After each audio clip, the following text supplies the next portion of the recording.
स्त्री का घर, पति पत्नी की दर्द भरी कहानी। Heart touching story. तुम्हें कितनी बार बताया है, मेरे तैयार होने से पहले मेरा नाश्ता तैयार हो जाना चाहिए। शादी के 25 सालों बाद भी मुझे क्यों बार बार एक ही बात बतानी पड़ती है लता? तुम्हें क्या, तुम तो आराम से घर पर रहोगी, मुझे काम पर जाना पड़ता है। तुम हो कि हमेशा बेवकूफ़ों जैसी हरकत करती हो। अगर तुम यह जानबूझकर करती हो तो याद रखना, मुझसे बुरा कोई नहीं होगा। आज भी प्रशांत का पारा चढ़ा हुआ था। इन कटु शब्दों में अपना गुस्सा उतारते हुए, गीला तौलिया कुर्सी पर फेंकते हुए प्रशांत गुस्से से लता की तरफ देखने लगा। लता के लिए प्रशांत का यह बेवजह का गुस्सा कोई नई बात नहीं थी। वह महीने में 3-4 बार ऐसे ही लता पर बरस पड़ता था। पहले पहले लता उसका विरोध किया करती थी, लेकिन जब कई सालों तक प्रशांत में कोई बदलाव नहीं दिखा तो लता ने खुद को ही बदल दिया। अब प्रशांत के कुछ भी कहने से लता को कोई फर्क नहीं पड़ता था। प्रशांत की हर बात वो चुपचाप सिर नीचे झुकाए सुन लेती थी।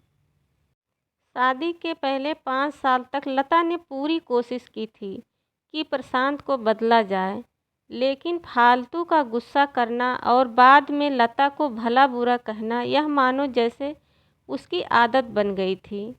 कोई भी वाद विवाद होता तो प्रशांत सीधा लता को बोल देता, अगर मैं तुम्हें अच्छा नहीं लगता तो क्यों नहीं चली जाती अपने मायके, क्यों रहती हो मेरे साथ?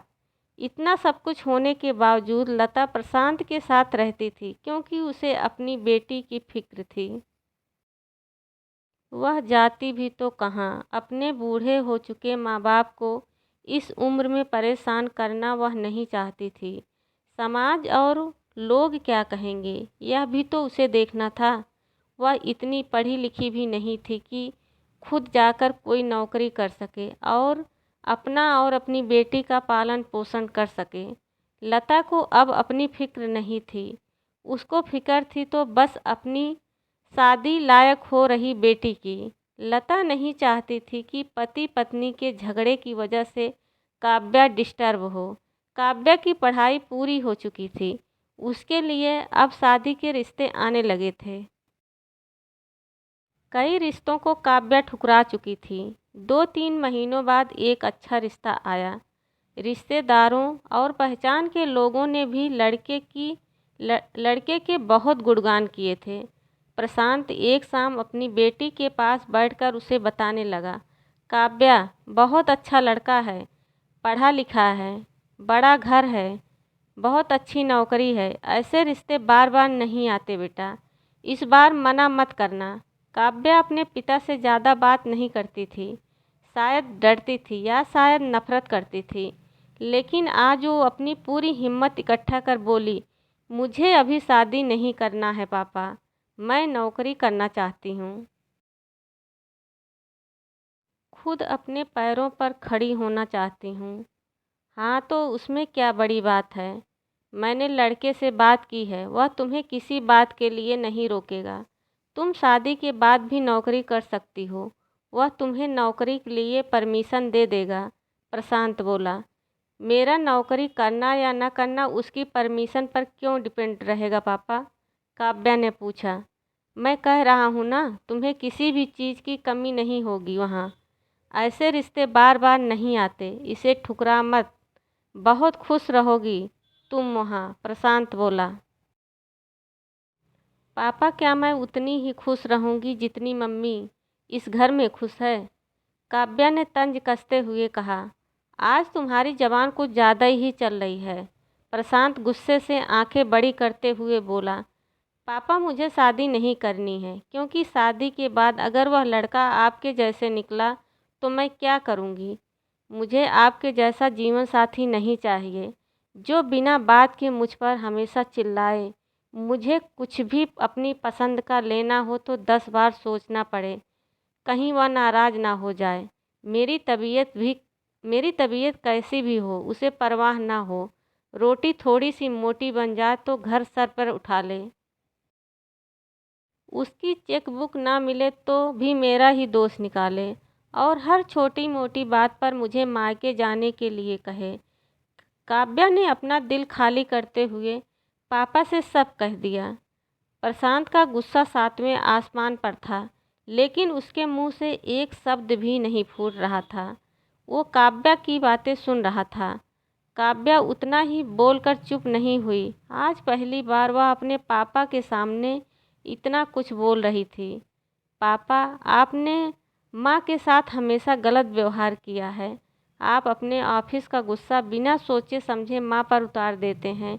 कभी इस बात की परवाह नहीं करते हैं कि उन्हें कैसे लगता होगा। आपकी बातें सुनकर माँ ने अपना स्वाभिमान खो दिया। प्रशांत आज पहली बार अपने किए बर्तावों को महसूस कर पा रहा था। वह इतना ही बोल पाया, जो तुम्हारा मन है वो करो। मैं तो इतना बुरा हूँ ना? काव्या ने प्रशांत का हाथ पकड़ा और बोली, पापा, मुझे सिर्फ एक सवाल का जवाब दे दो। क्या आप चाहोगे कि मेरा पति आपके जैसा हो?